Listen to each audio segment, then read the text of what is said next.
parcours, si je fais rapidement, là, j'ai d'abord un parcours militaire. Donc, j'ai joint les Forces armées canadiennes à l'Académie militaire, Collège militaire royal de Saint-Jean, ce qui m'a amené à débuter une carrière militaire comme officier d'infanterie.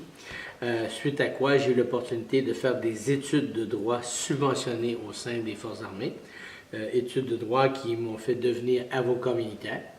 Et à partir de là, quand le tribunal pénal international pour l'ex-Yougoslavie a été créé, pour moi, ça réunissait deux passions, le droit criminel et le droit des conflits armés. Je devais aller là-bas. J'ai fait une demande, j'ai été accepté. On m'a choisi pour un poste et je suis à La Haye depuis 1998, où je travaille procureur, j'ai travaillé avec les juges et je travaille surtout en défense.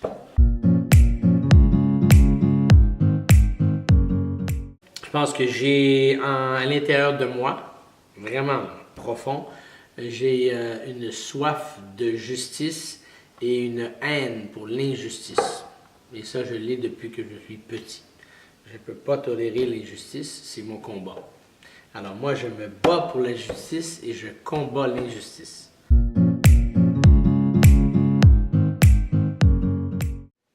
Métier d'avocat, je prends pour acquis que votre question, c'est avocat selon la notion française du terme. Parce qu'au Québec, tous les membres du barreau sont des avocats, mais très peu exercent comme avocats. Alors, la fonction d'avocat, c'est de représenter des clients devant la justice, au meilleur de nos connaissances, pour les aider le justiciable à être bien représenté devant les tribunaux. C'est ça l'avocat. L'avocat, il établit une relation de confiance avec le client et il fait ce que le client ne peut pas faire dans un système de justice. Donc, c'est une vocation de vouloir aider les gens.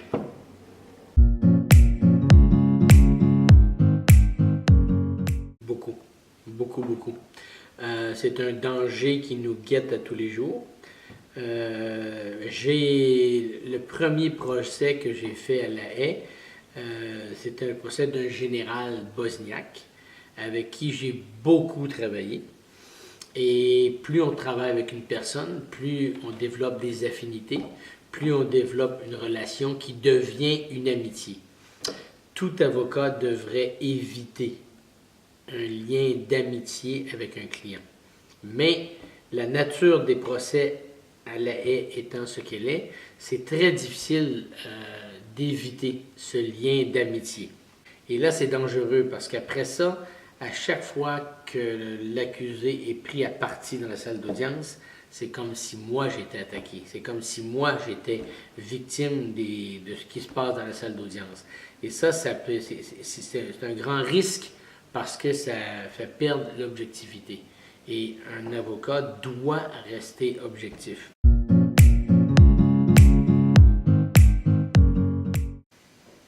Il faut être passionné et croire à ce que l'on fait. Moi, je crois qu'en tant qu'avocat de la défense, je contribue au système. J'ai une place réelle dans ce système-là et je pense que je contribue à l'efficacité. On enlève la défense, le système ne sera plus jamais le même. Moi, je combats l'arbitraire, je combats tout ce qui n'est pas juste. Donc, ma contribution, elle est réelle, elle est importante. Elle est importante pour la personne que je représente, mais la fonction comme telle, elle est importante pour l'institution. Très importante.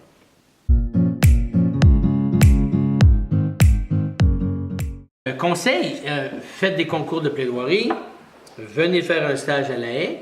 Si vous aimez le litige et si vous aimez travailler fort, terminez votre cursus universitaire le plus vite possible. Venez prendre de l'expérience à La Haye. Bon, cela étant, il faut faire attention parce que à La Haye, c'est un milieu d'avocats. Alors, si les gens viennent travailler avec les juges, ils pourront monter dans la hiérarchie et en faire une carrière sans passer par le barreau. Mais ceux qui veulent travailler au bureau du procureur, ou ceux qui veulent travailler en défense, si ces gens-là ne deviennent pas membres du barreau, s'ils ne deviennent pas avocats, ils ne passent pas par le système, ben, ils risquent d'être très limités dans leurs opportunités de travail. Alors je dis oui, venez à la haie, venez prendre de l'expérience, mais si vous voulez en faire une carrière, il faut retourner dans votre pays et vous devez pratiquer dans votre pays, prendre de l'expérience dans votre pays et ensuite revenir à la haie plus fort pour en faire une carrière.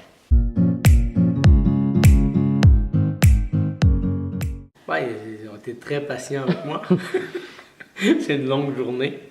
Je sais très bien que c'est difficile d'être assis là pendant une journée à écouter quelqu'un parler. Là, c'est pas facile. Okay? Il faut être concentré, il faut être réveillé, il faut être passionné. Alors, de ce que je vois sans connaître aucun d'entre vous personnellement, je pense que la passion est là. Je pense que l'intérêt est là et je pense que vous êtes sur la bonne voie. Puis j'ai été vraiment heureux de voir. J'avais des bonnes questions avant de commencer. J'ai eu des bonnes questions pendant la journée. J'ai hâte de revenir et de travailler avec vous sur un exercice pratique qui sera peut-être plus, qui sera plus facile à digérer qu'une journée d'un exposé oral. C'est long, je le sais. Mais personne n'a dit un mot, tout le monde a écouté. Merci à vous et félicitations à tous les membres, tous les étudiants qui étaient là aujourd'hui. Merci beaucoup, monsieur. Le plaisir est pour moi. Merci beaucoup.